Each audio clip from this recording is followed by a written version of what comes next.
So I get this sometimes. Hey VFC, what's lasagna got to do with travel? I thought this was a travel channel. My first instinct is to say, hey, it's my channel. I can do whatever the I want on it. But the thing about this lasagna is I've enjoyed cooking it for people all over the world.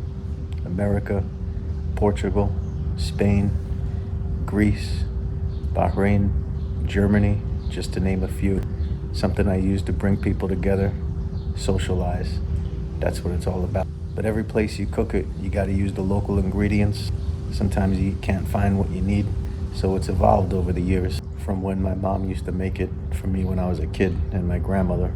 And we used to have it on Christmas morning, actually, I remember that. But now I'm cooking up this pan for some of my Arab friends, British friends, Irish friends, and yeah, it's VFC's International Lasagna. I hope you enjoy it as much as I do. Yeah. Time for some of VFC's lasagna. This is where it all starts. Yeah. Get the boil.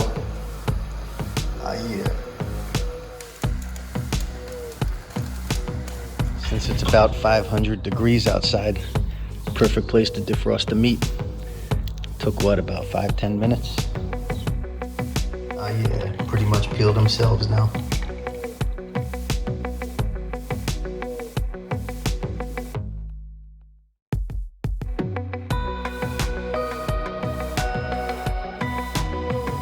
VFC cooking lasagna is like Michelangelo painting that Sistine Chapel. And he must have taken some Prosecco breaks too. Yeah. So when you get all the tomatoes in there after boiled, there's a lot of excess water. So you're actually gonna keep that, because when you add the meat, this flavored water is gonna suck right up into that meat because it's drier. So you need that in there. If you empty any of it out to make a drier sauce, maybe just take a scoop or two. But once that's flavored, yeah. Olive oil, yeah. You want onions in there, lots of onions, and you cut them up into little chunks, as small as you can. And then you let this sauce simmer overnight, because all this onion's got to absorb and get soft. Because you don't want people crunching. They're not eating freaking salsa or nothing like that. So you got to make sure the onions cook soft.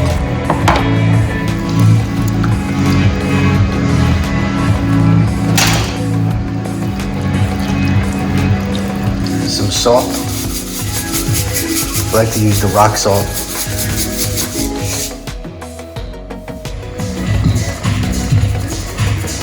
Some seasonal. If they got it, you gotta use the fresh basil. Don't want to use the dry stuff if you can help it, but you get what you can get. So the thing with these sausages, whatever kind you get, make sure you take them out of the skin.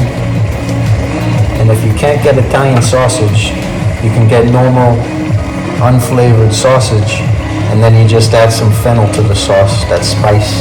You gotta buy that and crush it up. But just buy Italian sausage, you're good. I get mild. But you're gonna chunk it up too. Don't just throw it in there. Chunk it up, and then we're gonna put it in the frying pan with some olive oil. Yeah.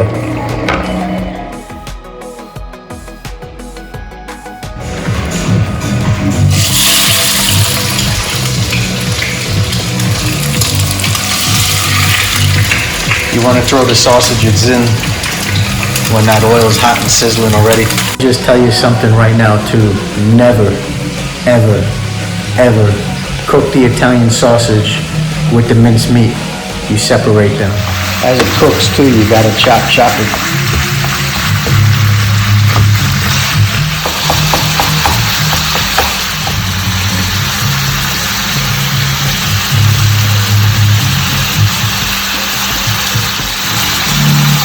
Just a little. Throw some onions in here with the meat too, with the Italian sausage. Here's an optional item, the carrots. Because you got the onions in there, and you need onions in the sauce. I think that's a must-have. But you know, onions are like tart, they got that. So the carrots counteract the onions, counteract that, but they both add magnificent flavor to the sauce. So I think this sauce is better if you throw some carrots in there too for the sweetness.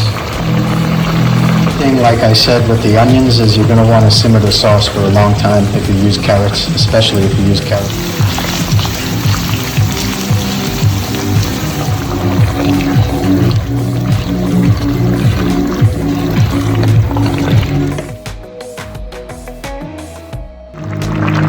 Add that garlic, and of course, stir it in. For another break, I'm beat.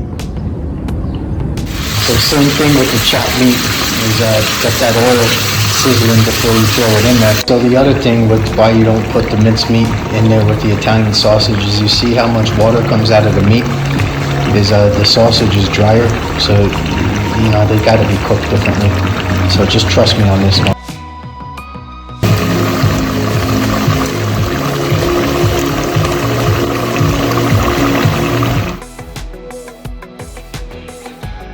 To simmer, not boil, so I put the two on top of each other here just to dispense the heat a little bit. And then you gotta stir it probably every 15 minutes and just keep it going.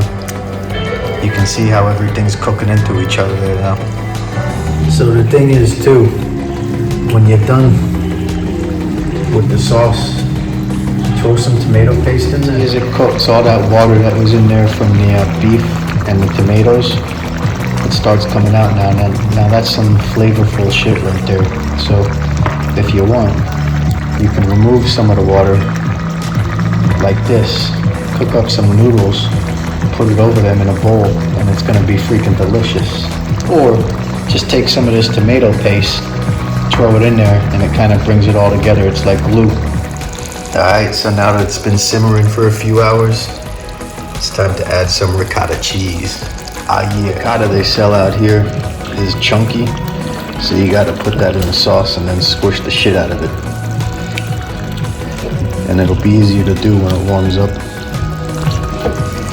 Add some of that ricotta cheese now. Make sure it's all smushed inside that sauce. If you want to, use the smashed potato smasher to get that cheese mixed in. Yeah. So if it dries out in the fridge all night, just add some water, moisten it up, reheat it, stir it, and then we'll put it all together pretty soon. The question I get is, do I make my own noodles? Nope, I'm ashamed to say I don't. I just get the pre-cooked, and then you just lay them in there. Those expand when you cook, of course, but I throw some olive oil down on that bottom layer. Maybe a little bit of water to soak into the noodles.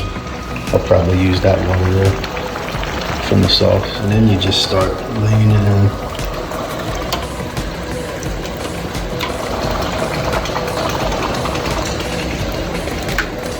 If you feel like it, just cheat a little bit.